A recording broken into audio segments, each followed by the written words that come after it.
На другата линија е Костадиновски, градоначалник на Струмица и до вчера член на најтесниот круг на соработници на лидерот и на СДСМ Зоран Заев. Костадиновски, прво лично... Костадинов, да. Извинете, прво лично, дали ве оптоварува на оден начин со оглед на близината најавената оставка на Зоран Заев? И како вие гледате на тоа? Секако дека председателот Зоран Заев направи потек кој што на политичката сцена во овие 31 година го немаме видено. Тоа е негов личен чин и јас апсолутно го поддржувам во секоја негова постапка и секако дека тој стои зад секој негов кажан и даден збор пред граѓаните. Верувам дека секоја таква криза е нова можност и верувам во тоа и апсолутно го поддржувам секоја негова постапка. Господин Костадинов, какво е салдото на Струмица, која за разлика од едно 20-30 големи урбани средини беа во дебели минусни буџети? Како салдо дочекавте во Струмица и дали ќе има доволно средства за оние капитални инвестиции кои ги навестивте?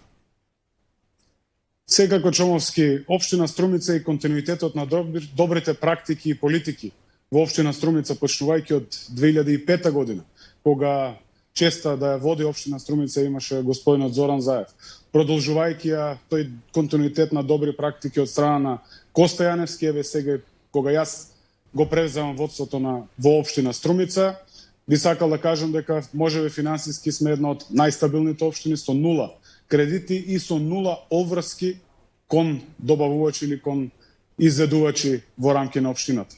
Салдото е поприлично добро, имаме околу над 100 милиони денари на буџетската сметка, така да верувам и во однос на приходите кои што веќе се планирани во приходниот дел на буџетот да ги реализираме во тековната 2022 година, така да мислам дека ќе имаме доволно средства, согласно сите укажувања од Министерството за финансии, дека ќе имаме можност да ги реализираме зацртаните капитални проекти кои што се од суштинска важност на граѓаните, затоа што и изборната програма, секако и развојните програми кои што дел треба да продолжат, дел треба да се допрва прецизираат заедно со граѓаните, со одење од врата на врата, од моја страна, од страна на советниците кои што се во Советот на општина Струмица, преку организирање на буџетските форуми, на форумите на заедници, да другите целни групи ќе ги утврдиме и приоритетите точно и за оваа 2022 година. Костадинов, пред малку Давидко се го прашав дали може да има на одреден начин мало ситно за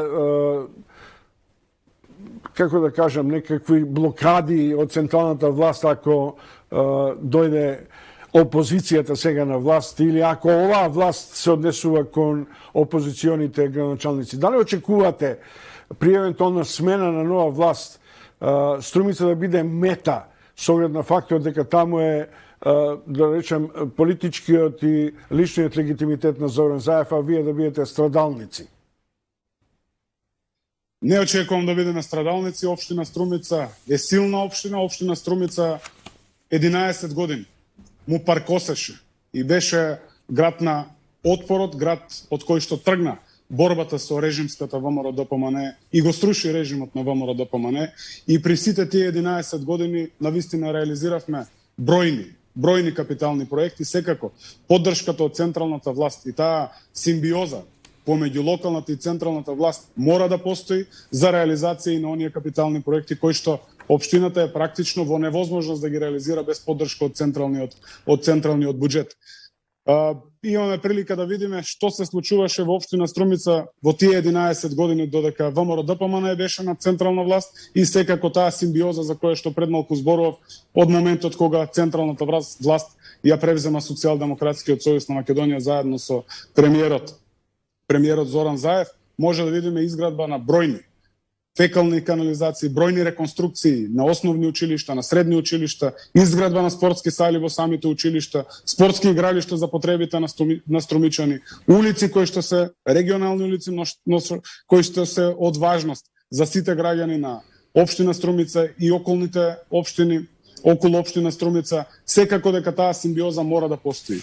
Општината, како општина, секако дека треба да генерира со бројни проекти, секогаш се добредојдени изворите од страна, дали е тоа Светска банка, дали е тоа Европската банка за обнова и развој, дали се тоа средства од централниот буџет, од ресорните министерства, зависност од проектот. Наша обврска е да спремаме што е можно повеќе проекти и истите проекти да ги аплицираме. Благодарам, господине Костадинов.